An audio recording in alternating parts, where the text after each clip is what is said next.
Casey Spooner is me. What do I do? I don't know. I studied painting. I studied art. I fell into experimental theater.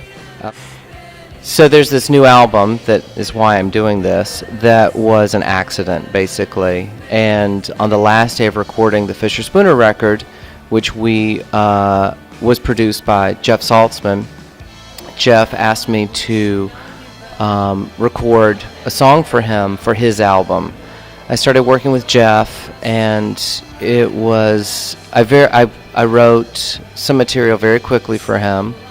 We kept working, and as we were working, he slowly stopped calling it his record and started calling it your record. So it started very innocently. It started kind of very unselfconsciously, and Jeff decided to basically kind of make the album for me. So in a very quick period of time, I only wrote and recorded for a total of 5 weeks on the album. We made this kind of unique, fast, rock and roll, off the cuff, very kind of personal, intimate, unselfconscious album called Adult Contemporary. And yeah, that's how that happened. So I wouldn't say that it's not that I'm not doing Fisher Spooner, it's just this kind of funny accidental diversion that just happened.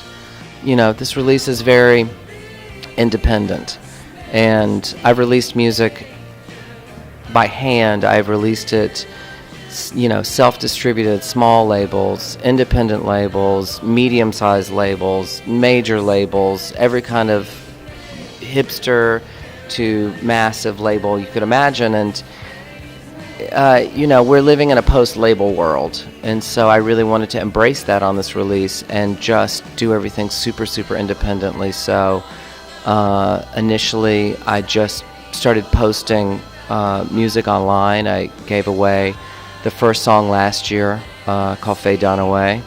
Spanish Teenager is just a song about, I remember this beach very specifically in Spain, near Almeria, and it was just like the most beautiful, blissful place in the world. And you know, it was like everyone was physically beautiful, everyone was mentally beautiful, the landscape was beautiful. It was just the most peaceful, gorgeous, heavenly location, you know, in this blazing sunlight with this crystal clear blue water, and it just seemed like kind of a heavenly place. And so I wanted to write a song that was sort of about this fantasy of, you know, wanting to be something so different from who I am, which was this sort of like just kind of like slacker, hot Spanish teenager.